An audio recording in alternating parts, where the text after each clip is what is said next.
Hello there. These are characters who I think are autistic part 4.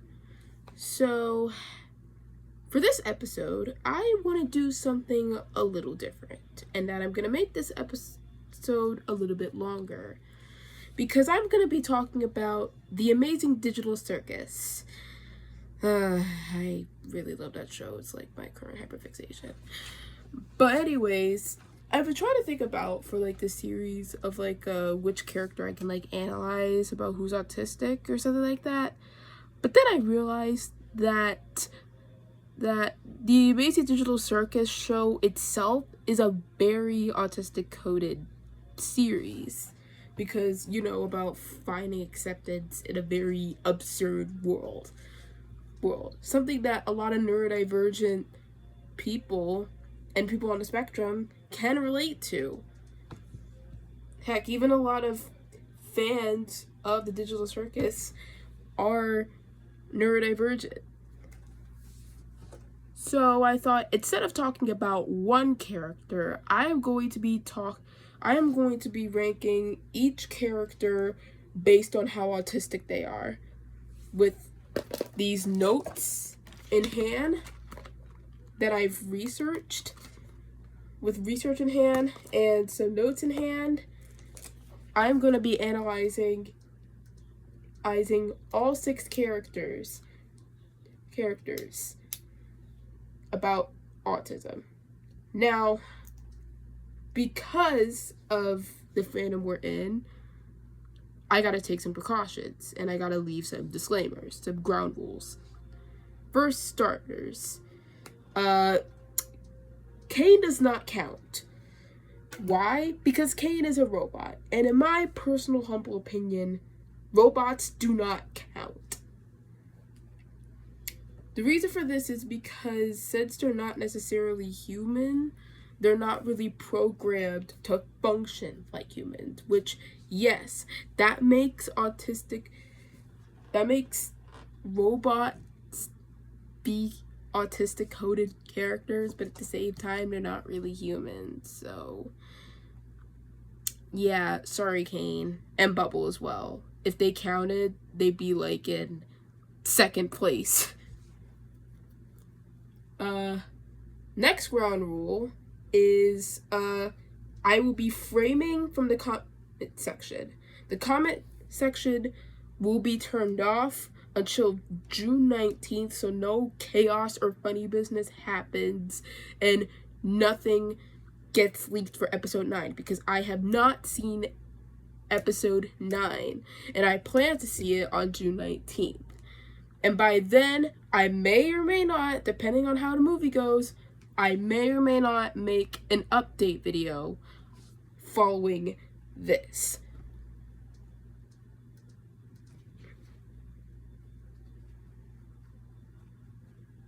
So, leakers and a-holes, you've been warned. Next, when I say when I'm making this video, I'm not saying who's most or least autistic, because again, that's elitism and I don't want to go there. I'm going to be talking about characters who share the most signs of autism, whether that be like a variety issue or like whether that's the writer's intent. I'm going by the autistic criteria of like a lot of resources like NIH or Cleveland Clinic. I'm gonna go by that. And last but not least, this is my personal opinion. So if you disagree with me, that's okay. And you can share your opinions on why I'm wrong in the comment section. Well, when I turn the comment section back on Juneteenth. Until then, you may suffer in silence. I'm so sorry. Alright. With that out of the way, let's get started. So at the bottom of the tier list, like dead last on who is autistic is gonna have to be none other than everyone's favorite ragdoll, Ragatha. In fact, Ragatha, in my opinion, is probably the most neurotypical person. Is the most neurotypical person in the circus. In fact, she's like the type of person who will accidentally take you to an overstimulated environment and then cry the next day over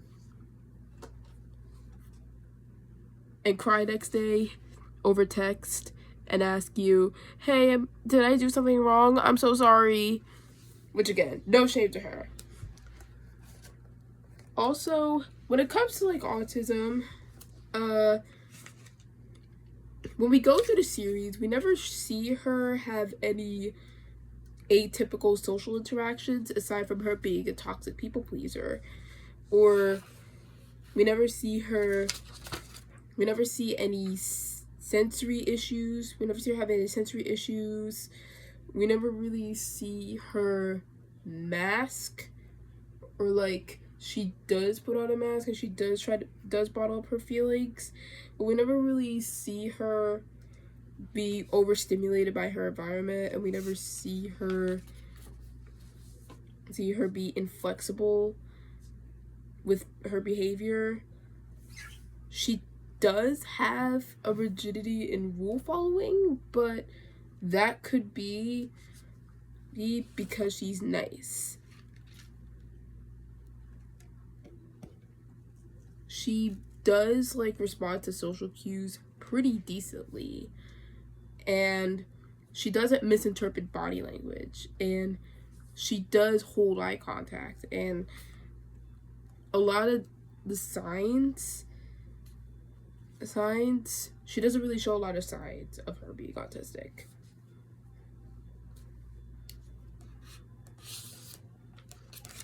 Now, coming at number 5, we have Zubul.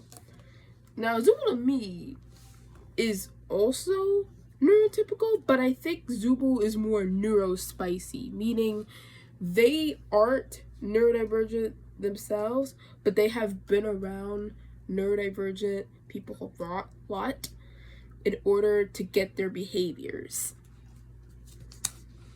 Like, she tends to pick up on Gangle whenever she's feeling upset, which we'll get to Gangle later. They do understand sarcasm. They don't necessarily have a rigidity in rule following. If anything, they go against it, which could be a sign of pathological demand, but I don't know. They don't really misinterpret body language. They seem pretty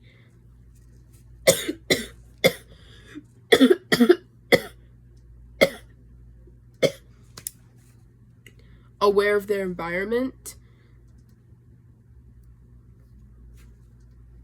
They don't really misread social cues.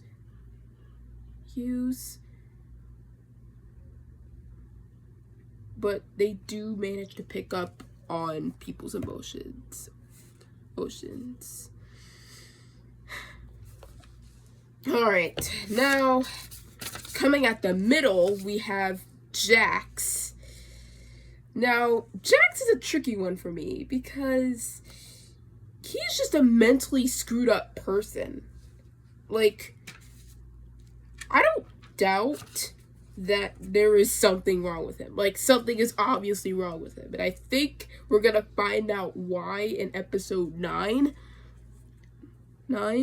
But no, he's just mentally screwed in the head to the point where he could either just be a closed-minded, insecure, emotionally dysregulated jerk, or he does have some flavor of neurodivergence. He does show some signs of being autistic, like masking, because like he's literally masking his whole identity, his need for routine, because he loves the circus, because he thinks he loves the circus, and he likes he's very sensory seeking because of his wild adventures. He needs to be constantly stimulated, which could also be an ADHD thing.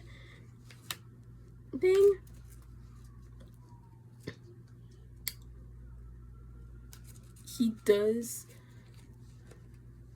but at the same time, I feel like he can read social cues, and he's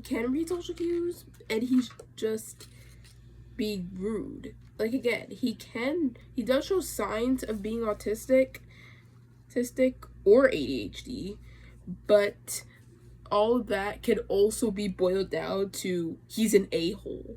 Now, again, I'm not saying that autistic people could be a-holes, but I'm also saying that, like, if Jax was on the spectrum coded, then it would be then his mental illness, his psychopathy would kind of overpower his autism, if that makes sense.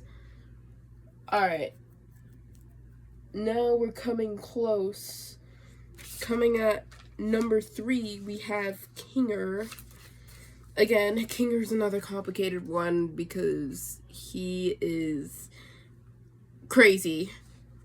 But not in a I'm gonna kill you way, but more in a where are we way. Like, he does show signs of hyper empathy. Now, I didn't put this down in my notes, but hyper empathy can be a sign of autism, as along with low empathy. But hyper empathy, he does show hyper empathy for everybody in the circus. Not sure about Jax though. Again, we might find out later. But we do see some signs, like him liking sensory environments, like his pillow fort. Like, his pillow fort could be like a safe thing, like or the fact that he wears like a king's robe, which again, that could be his design, but also could be like that he likes comfort or something like that. It could be like a sense of sensory things. But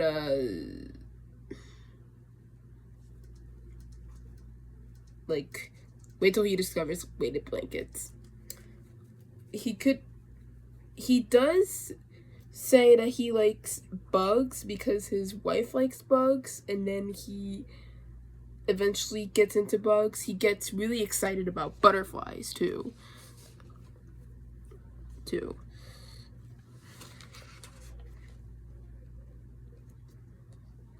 He does misinterpret body language and social cues, but again, that can also be because he's crazy and in the light.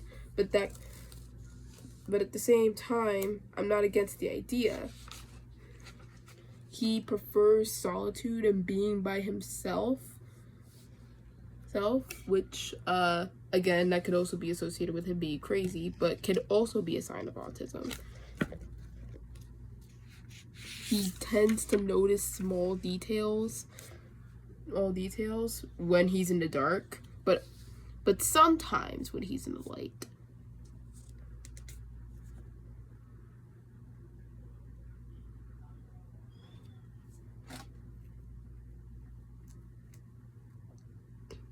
But other than that, I don't know. Alright, coming at number 2, we have Pomni. Now, Pomni, at first, I put her at number 3, but high on the list. Put number 3 because I relate to her so much. I want to be like Pomni. Like, some people say evil Pomni's my dream girl, but Pomni in general is my dream girl. But at the same time, but also, while I was researching for this video, I was researching like some signs of autism, and I think to myself, does Kinger go above Pomni of showing signs? And I had to think and say, no, she does not. Pomni does show signs of autism. Like, for example, her hyper empathy, just like Kinger, about how she feels the need to be there for everyone and how she notices details in people and why they're upset. She doesn't like being touched. She has a very aversion to touch whenever somebody touches her, like Cade or Jax at first. She gets really nervous, like, ugh. Which, again, there's a name for that. I forgot what the name of that was for. But a lot of people on the spectrum don't like being touched because they're sensory avoiding. And they only touch people that they prefer to be around.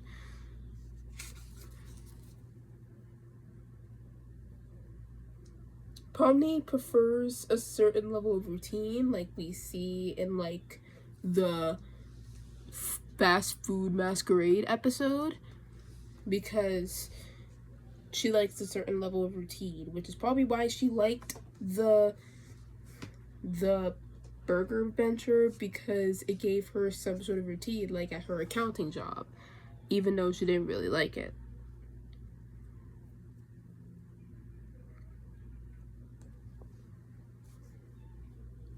She does have, like,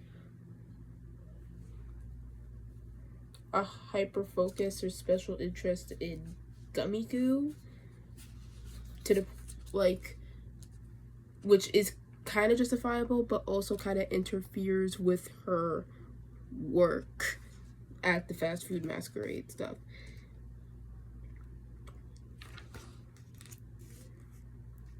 She doesn't really like loud sounds or noises, because in episode 3 with Kinger, she says that she doesn't really like horror movies, and horror movies can be pretty triggering for some people on the spectrum. Not all, but some.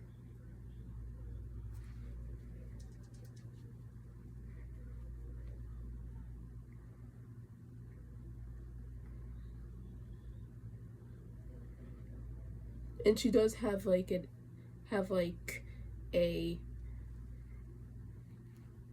moments of her being anxious and shutting down, which again could be that she's first in the circus, but can also be a sign of her being on the spectrum with trouble adjusting an environment, which again, but at the same time.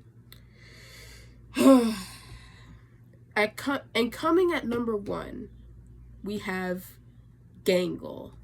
Now, Gangle was probably the easiest one to track down because it's kind of sort of her arc.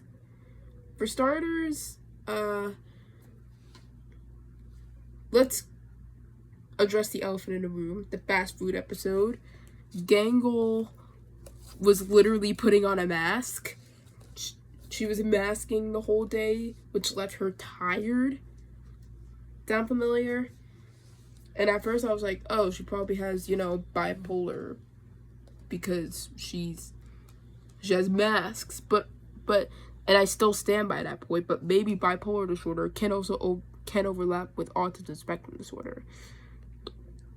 Gangle does have trouble with emotional dysregulation. She has a special interest, or at least a hyper focus, in art and drawing.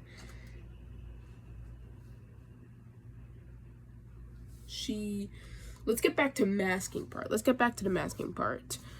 And the masking part is when she masks the whole day because she likes a certain type of routine and she wants to feel important and she doesn't want people to make fun of her.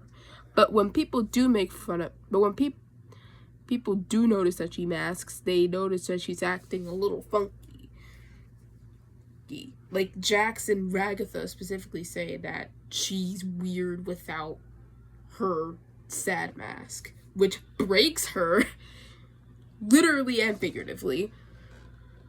And that scene where Gangle almost abstracts was very interesting because, yeah, you could interpret it as her abstracting, but I can also interpret it as her having a shutdown. And a shutdown, what I discussed in Matilda, is what happens when your brain just stops working for a minute. And signs of a shutdown could include verbal speech being slowed down or stopped entirely.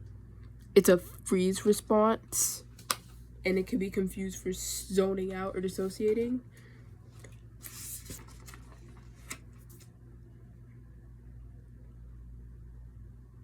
And it can like lead you to just like want to be alone and hide and just lay there.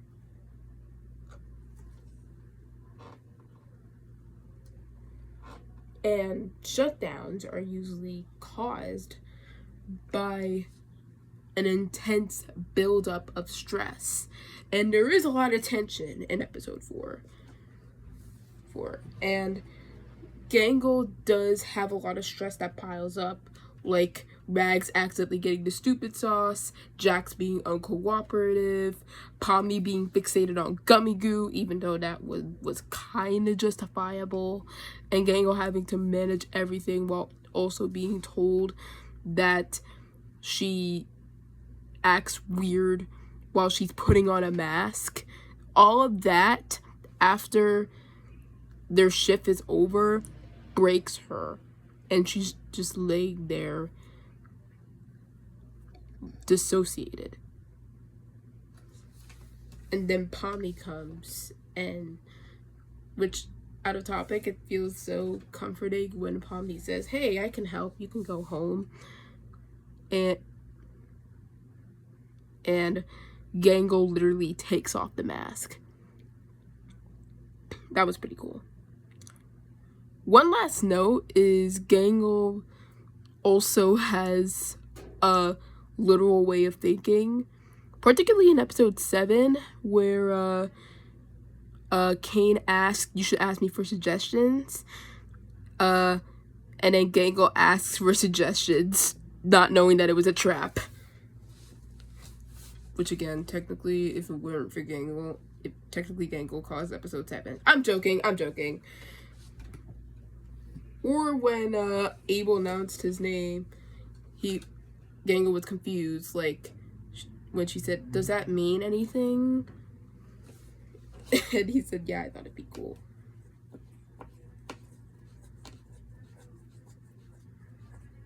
And that's it for the video. Make sure you tell me your opinions on June 19th. Goodbye for now.